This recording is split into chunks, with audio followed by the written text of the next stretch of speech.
You're listening to the 10-Minute Bible Hour podcast, where we do fast, fun, free daily deep dives into books of the Bible. And right now, we're going through Esther. You ever sit around and think what Xerxes' daily life might have been like as king over Persia, basically king over the entire world in the 5th century BC? As we're going through the book of Esther, there have been a few moments where that kind of occurs to me. It's a little bit difficult to empathize because he's the king of absolutely everything, and I'm the king of absolutely nothing. But even in my teeny tiny little world where I sit down here, literally in my basement, which is filthy, by the way, I have got a mountain of Bibles and books and empty cough drop wrappers all around me. It's shameful. Something has to be done. But even in my tiny little world, there is still this constant rush of stuff. And in my brain, I liken it to me standing in a shallow part of a really fast-moving river with a big waterfall at my back with steam and mist rolling around back there. It's all loud. And I got a couple of friends, fortunately, standing there as well. And we're all kind of playing defense here in terms of life and work, and stuff just keeps coming downstream, and it's not like garbage. It's valuable stuff. All of it's valuable, but the stream is always moving. As time passes, stuff is accelerating toward you. You just can't grab it all. You try to build systems, and again, friends help, but there's only so much you can do. And every now and then you look at each other and you're like, did something really important just go by? I feel like something really important just went by. Okay. And then, somebody goes down to the bottom of the waterfall and it's like, nuts. We missed that. We didn't reply to that. Dang it. We were supposed to do this thing. And okay, well, we can still get this straightened out. And some of you are probably listening to this and you're like, yeah, I sent you a really important email like a year ago and you didn't reply to me. And I'm very, very earnestly sorry about that, by the way.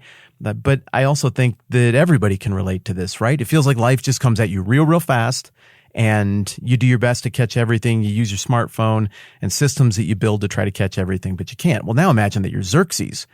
Well, that's insane. He's got to handle everything, all the stuff of the entire world. And if you're Xerxes, that's not just reactive, it's also proactive, because basically anything you can imagine is going to happen. So in light of the fact that you and I are not kings and queens, if you are, dang, I'm honored. Thank you for being here. It's really cool, Your Majesty. I appreciate you listening to this program. And obviously, all of the things I just said about not being a king or a queen, it doesn't apply to you. But for the rest of us, if we can barely keep up, how much more so is Xerxes going to need a bajillion complex systems to keep up with all of this? And it looks like one of those systems that he used to keep track of his obligations, to keep track of mental notes, things he needed to achieve, or records that he never really had anything to do with but would need to have access to that knowledge, is he apparently had a group of royal chroniclers. And these royal chroniclers would have done more than just keep track of basic administrative things. I think there was a lower administrative tier of clerks, people who kept track of grain shipments and this kind of administrative stuff. In fact, we know that this is the case. This is one of the few places where we've got really rich primary source material on the Persian Empire. Over in Persepolis, you'll recall that's another one of the capitals of Persia at this time. Further east from Susa in Persepolis, when Alexander the Great showed up in, what would that be, around 330 BC, he burned most of Persepolis. And in doing so, one of the main walls collapsed and it covered one of these archives where a whole bunch of little clay tablets with etched writing and administrative records for this low-level administrative stuff, all of that got smashed in upon by these walls, but also the fire burned really hot right there. And it's like it rebaked the clay. And so in the 1930s, a team from the University of Chicago was digging around in the ruins of Persepolis, and they found this trove, this hoard of tens and tens of thousands of these really very boring administrative records. And they still haven't gone through all of them. I mean, it's going to be like a 2-century project to carefully go through all of it. Maybe AI will be the thing that finally vastly accelerates the deciphering of all of these tablets. Some of them are in Chicago. Some of them are back in Iran at this point. But it's just all kinds of information about who shipped grain where. 2 bars of figs supplied by Sutena was taken to Persepolis for the royal stores. Bakabada and Nabada received it 21st year. That's actually one of the receipts from this administrative trove. And that trove is all from the latter half of Darius's reign. So Xerxes, the king we're looking at here in the book of Esther and the king we're discussing today, he would have been very familiar with boring Persian administrative record keeping, which appears to have been very, very thorough. So that's fascinating, and we can learn a lot about the rhythms of the Persian economy and how Persian kings distributed wealth and withheld wealth from their subjects. And that's great and all. But I think what you and I are talking about here is bigger than that. We're talking about all of those mental notes, all of the obligations, all of the petitions and things that were directed straight at the king, straight at Xerxes, that he had to keep in his head. And maybe you can relate to this as well, perhaps especially if you have kids or if you're a boss where you work. People come to you, kids come to you, people who need you come to you, and their decision kind of has to run through you. And they'll bring you a question. And you're like, okay, that's a fair question, first of all. Directing it at me is the right thing to do, and I know I need to make a decision on this. But there are a lot of other factors, and I'm going to have to think on that for a little bit. I cannot give you an answer right now. This might take a couple days. Maybe from time to time, you have to do that because you don't know what the right answer is, and you don't just want to flippantly throw something out. Well, again, that's the kind of thing that can make stuff go over the waterfall, right? Because you couldn't answer the question, the reasonable question in the moment. You needed to gather more data, but then other things happened and you never came back around to that question. Well, that is what somebody like Xerxes would need these chroniclers to help him with. But it doesn't look like many of these chroniclers were given carte blanche to just come and chirp things at him all the time. In fact, Herodotus points it out as being, that's the ancient Greek historian who tells us a lot about the courts of Xerxes and Darius. Herodotus makes it sound like it was a very unique thing when the king of Persia was like, hey, would you remind me every day to punish the Athenians? I have a lot going on right now. If you could just bug me at dinner like 3 times at every meal to just remind me, I need to go kill Athens. It seems like a silly example, but again, if you put yourself in the shoes of a king like Darius or his son Xerxes, you can kind of start to imagine why you might need that for the really important stuff. I've got a few pinned conversations in my text thread where if I know something is hugely important, I must answer that. I pin it to the top of my text thread so that I can only earn unpinning that particular text by doing the task that is assigned there.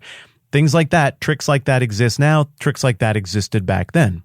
And I am sure that at times in your life, you have been ready to relax or kind of be done with the day, and you're laying there with your head on your pillow, and you're thinking to yourself, it's not right. The day's not done. There's something that needed to happen here, and I know I haven't done it, but I just cannot summon it from my mind.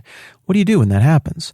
You go thumb through your phone, you go scroll through your email a little bit. Maybe you try to just power through it and go to sleep, but if you're like me, I can't shut it off if I have that nagging feeling that I'm forgetting something. Well, in Esther chapter 6, I think we're seeing a guy, Xerxes, king of Persia, who has been prompted in a really interesting way. He's been riddled a little bit by his wife, Queen Esther. And he goes to a meal, a banquet with her, and he's like, okay, this is awesome. I mean, this is really fun. Well, what is it that you want? Why are you having a banquet for me? Tell me what you need. And she's like, no, tomorrow. Let's do another banquet, and then I'll tell you then. And it seems like the king is just tickled. Like he's really enjoying this. But it also seems like it's sticking in his brain a little bit, which I think is super fun because this detail to me gives the impression that Xerxes kind of loves his wife, that he's still enchanted by her after all these years, and that she can still pull his chain a little bit like this and really get him thinking. So what we get at the end of Esther chapter 5 is the banquet wraps up. The bad guy of the banquet, Haman, goes home, and his evening of thinking about things and reflecting on it brings him to the conclusion that he should make a 75-foot high pole and ram it into his enemy Mordecai and just stick it up real high so everybody can see that. But then we turn the page to Xerxes, who's apparently up well into the night, almost into daybreak, and he's sitting here thinking about something totally different.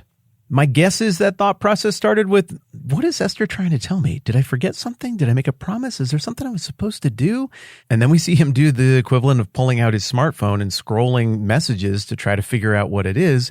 And that is that he calls in a royal chronicler and he's like, just read to me some things that are on the list, things that have come up lately. This is how that actually goes in Esther chapter 6. That night, the king couldn't sleep, so he ordered the book of the Chronicles, the record of his reign, to be brought in and read to him.